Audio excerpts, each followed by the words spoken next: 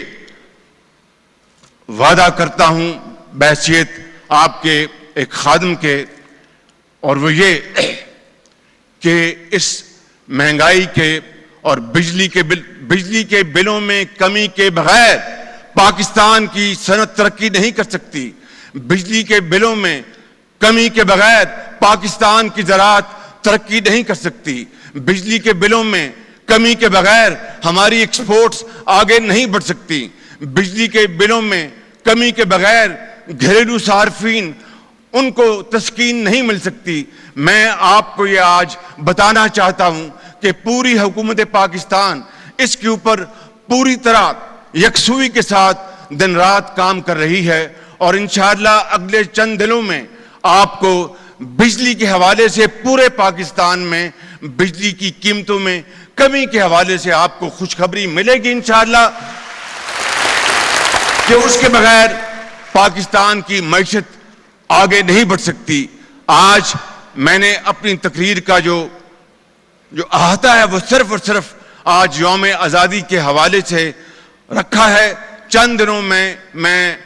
پوری قوم سے خطاب کروں گا، اور 5 سالہ جو معاشی پروگرام ہے وہ آپ کی خدمت میں آپ کو پیش کروں گا، اور جس میں یہ گزارش کروں گا کہ معاشی پروگرام تو 77 سال میں بے شمار آئے اور بے شمار پلان آئے، تقریریں ہوئیں، لیکن تقریریں ہوئیں اور بڑے بڑے اشعار پڑھے گئے، دل کو گرما دینے والی بہت شعلہ بیانی ہوئی، لیکن قوموں کی تقدیر بدلتی ہے۔ دراصل اصل میں جب آپ شبانہ روز اور مسلسل محنت کریں اور مسلسل دن رات کام کریں، خون پسینہ بہائیں، جس طرح چین جو پاکستان کے 2 سال بعد اس نے آزادی کی آنکھ کھولی، اور کئی ممالک خطے میں جنہوں نے پاکستان کے بعد انہوں نے سفر اختیار کیا، ہم ان سے بہت آگے تھے، لیکن آج کیوں پیچھے رہ گئے؟ یہ میں سمجھتا ہوں کہ آج ہمارا جہاں پر ہم یوم آزادی منا رہے ہیں وہاں پر آج خود احتسابی کا بھی دن ہے۔ میں آپ سے یہ ایک بڑے ادب سے اور انکساری کے ساتھ لیکن ایک اعتماد کے ساتھ میں یہ وعدہ کرتا ہوں کہ جب تک میرے جان میں آخری قطرہ ہے خون کا، میں اپنے کولیگ کے ساتھ، اپنی حکومت کے ساتھ میں دن رات مہنگائی میں کمی کے لیے، بجلی کی قیمت کو کم کرنے کے لیے، پاکستان کی معیشت کو ابھارنے کے لیے، پاکستان کو ترقی دلوانے کے لیے میں اپنی جان لڑا دوں گا۔ باقی اللہ تعالیٰ کے ہاتھ میں ہے، اگر ہوگا تو وہ انشاءاللہ یہ ضرور ہوگا۔ میں مزید وقت لیے بغیر یہ آخری آج کے حوالے سے یہ پیغام دینا چاہتا ہوں کہ میری قوم کے عظیم نوجوان بچوں اور بچیوں، بیٹوں اور بیٹیوں، آج کا پاکستان دنیا میں ایک ینگ پاکستان کے طور پر جانا جاتا ہے۔ آپ ہی ہمارا روشن مستقبل ہیں۔ آنے والے 5 سال آپ کی تعلیم، تربیت، ہنرمندی اور ترقی کے سال ہیں۔ آپ سے میری درخواست ہے کہ خود کو پڑھائی اور ہنرمندی کے لیے وقف کریں، خود کو فساد، انتشار اور فریب کے فتنوں سے محفوظ رکھیں۔ دشمن قوتوں کا نشانہ آپ کا ذہن ہے، کیونکہ ماشاءاللہ آپ بہت قابل، بہت ذہین اور فتین ہیں، اور دشمنان پاکستان وہ آج وہ ہر حربہ استعمال کر رہا ہے جس سے کہ ہمارا پاکستان آگے نہ بڑھ سکے۔ لیکن میں دل کی اتھاہ گہرائیوں سے اس بات پر یقین رکھتا ہوں کہ ہمارا مستقبل آپ کے ہاتھوں میں ہے۔ وہ ہماری جوہری قوت اور ناقابل تسخیر دفاع سے مجبور اور خائف ہے ہمارا دشمن، لیکن اس نے